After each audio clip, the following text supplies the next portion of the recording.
नमस्कार. 2 दिवसामध्ये आपल्या शॉर्ट्सला 1.5 लाखापेक्षा जास्त व्ह्यू आले आणि त्याच्यात कॉमेंट खूप जास्त होत्या आणि म्हणून त्या कॉमेंटचा मान राखून आपण आजचा व्हिडिओ करत आहोत की नऊवारी साड्या शिवण्याचा बिझनेस. हा जो बिझनेस आहे, ज्यांना शिलाई काम येतं आहे त्या महिला सहज करू शकतात किंवा पुरुष सुद्धा करू शकतात.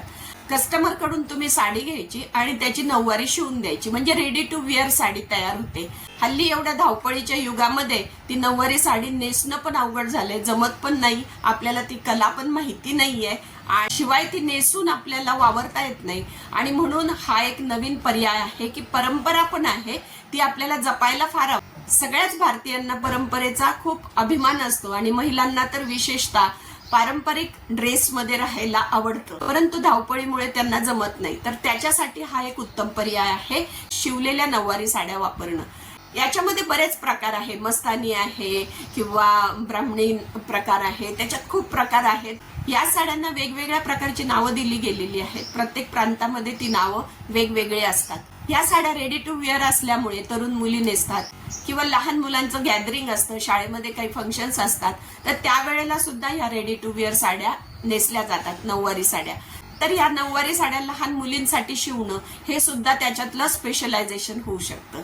आणि मग नंतर त्याच्यातलाच एक प्रकार आता नवीन आलेला आहे की तो मदर डॉटर साडी. बघा, मी दाखवलंय बघा, आई आणि मुलगी दोघी जणी एकाच रंगाच्या साड्या नेसतात आणि मग फोटो काढतात किंवा कुठल्या तरी फंक्शनला जातात, तर ते पण फार सुरेख दिसतं. किंवा एखादा थीम केली जाते की एखाद्या लग्नाची थीम पूर्ण नऊवारी साडीची असू शकते की सगळ्यांनी आता नऊवारी नेसायच्या आहेत. आताच मी एका ठिकाणी पाहिलं की बाईक रॅली होती आणि त्याच्यामध्ये महिलांनी नऊवारी साड्या नेसून फेटे बांधून बाईक चालवल्या होत्या. तर अशा प्रकारचे इव्हेंट सुद्धा असतात. तर भरपूर ठिकाणी आता ह्या नऊवारी साड्या ज्या आहेत त्या विकल्या जाऊ शकतात आणि कस्टमाइज सुद्धा देऊ शकतात तुम्ही, की तुम्हाला आवडीची साडी त्यांनी आणायची कस्टमरनी आणि तुम्ही ती शिवून द्यायची आहे. किंवा काही कस्टमरकडे जुन्या साड्या असतात परंतु सुंदर असतात, त्या रंगीत असतात, चमकेच्या असतात, परंतु नेसल्या जात नाहीत. तर अशा ज्या साड्या आहेत त्याच्या लहान मुलींसाठी नऊवारी साड्या शिवू शकतात तुम्ही. तर तो एक बिझनेस आहे. या साड्या शिवण्याची जे स्टिचिंग चार्जेस आपण म्हणतो तर ते साधारणतः 800 रुपयापासून सुरू होतात तर 2000 रुपयापर्यंत. आणि ही कलेची किंमत आहे बरं का, ते साधी गोष्ट नाहीये. त्याला तेवढं फिनिशिंग येण्यासाठी ना तुम्हाला खूप प्रॅक्टिस करावी लागते आणि त्याचे हे पैसे आहेत. त्याला वेळ सुद्धा थोडासा जास्त लागतो. कुठल्या प्रकारची नऊवारी साडी तुम्हाला पाहिजे आहे ते तुम्हाला कस्टमरशी बोलून ठरवता येतं किंवा तुम्हाला सजेशन देता येतं. आता याच्यामध्ये छोटासा अजून एक बिझनेस आहे की नऊवारी साडी बरोबरच तुम्ही त्याच्या ऍक्सेसरीज पण देऊ शकतात, म्हणजे ज्वेलरी विकू शकतात. नऊवारी साडी म्हटलं की ट्रॅडिशनल आहे नाही का, पारंपरिक आहे. तसे पारंपरिक दागिने जे आहे, कृत्रिम दागिने, ते जर तुम्ही विकायला ठेवले तर त्याच्यातून सुद्धा तुम्हाला कमाई मिळू शकते. कस्टमरला काय आहे की एव्हरीथिंग अंडर वन रूफ ही जी कॉन्सेप्ट आहे ती खूप आवडत असते. म्हणजे सगळ्या गोष्टी एकाच ठिकाणी मिळतील, म्हणजे परत सगळं शोधत बसायला नको.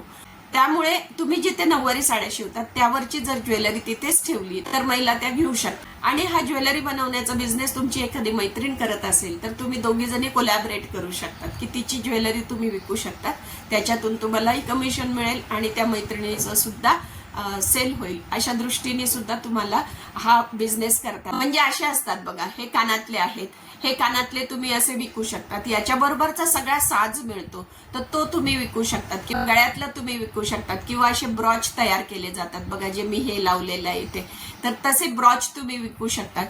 तर असे मोत्याचे दागिने तुम्ही विकू शकता. नऊवारी साडीवर नेहमी पारंपरिक दागिने छान दिसत असतात आणि त्याच्यामुळे तुम्हाला त्या गोल्डन कलरच्या माळा आहेत किंवा गोल्डन कलरचे दागिने साडीवर छान दिसतात. तर अशा प्रकारचे तुम्ही जर ठेवले तर ते सुद्धा तुम्हाला विकता येऊ शकतात आणि कस्टमरची पण सोय होते. तर फक्त महिलांसाठीच नाही तर लहान मुलींसाठी सुद्धा तुम्ही ते दागिने ठेवू शकतात किंवा बांगड्या ठेवू शकतात. आणि याच्यामध्ये एक महत्वाची गोष्ट अशी आहे की ती खूप चांगली आहे की ट्रॅडिशनल मध्ये ठराविक रंग असतात बघा, लाल, पिवळा, निळा, हिरवा, ठराविक रंगाच्या साड्या महिला घेऊन येत असतात. त्याच्यामुळे तुम्हाला दागिने सुद्धा त्या रंगाला मॅचिंग होतील, त्या रंगाला सूट होतील असे जर तुम्ही ठेवले तर ते नक्की विकले जाऊ शकतात. तर अशा प्रकारे नऊवारी साड्यांचा हा बिझनेस तुम्ही करू शकता. ज्याच्याकडे शिलाई मशीन आहे त्याने ही कला शिकून घ्यावी, त्याच्यावर प्रॅक्टिस करावी आणि वेगवेगळ्या प्रकारच्या नऊवारी साड्या शिवून द्याव्या. याच्यामध्ये अजून एक बिझनेस आहे आहे की नऊवारी साड्यांवरचे ब्लाऊज हल्ली रेडीमेड मिळतातच, परंतु नाविन्यपूर्ण ब्लाऊज जर तुम्ही शिवून दिले म्हणजे ते त्याला ड्युएल पर्पज कॉम्बो म्हणतो आपण, म्हणजे ते साडीवर पण वापरू शकेल आणि जीन्स पॅन्टवर पण वापरू शकतील टॉप म्हणून, तर असं तुम्हाला करता येईल. त्याच्यासाठी वेगळी शिलाई घेतली म्हणजे ते सुद्धा तुम्हाला बिझनेस म्हणून ऍडिशनल इन्कम देऊ शकेल.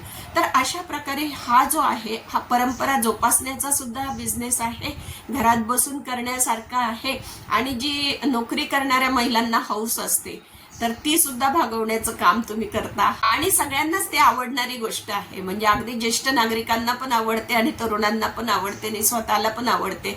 अशा प्रकारचं ते एक ट्रेंड आहे आणि तो सस्टेनेबल ट्रेंड आपण म्हणतो त्यातला हा प्रकार आहे. म्हणजे काय की कायमस्वरूपी फॅशनमध्ये असलेल्या काही गोष्टी आहेत, त्याच्यातली ही एक नऊवारी साडी आपल्या महाराष्ट्राची आहे आणि म्हणून ही नऊवारी साडी आपण प्रमोट केली पाहिजे. ही शिवलेली नऊवारी साडी ही सगळ्या ठिकाणी हल्ली तुम्हाला दिसते.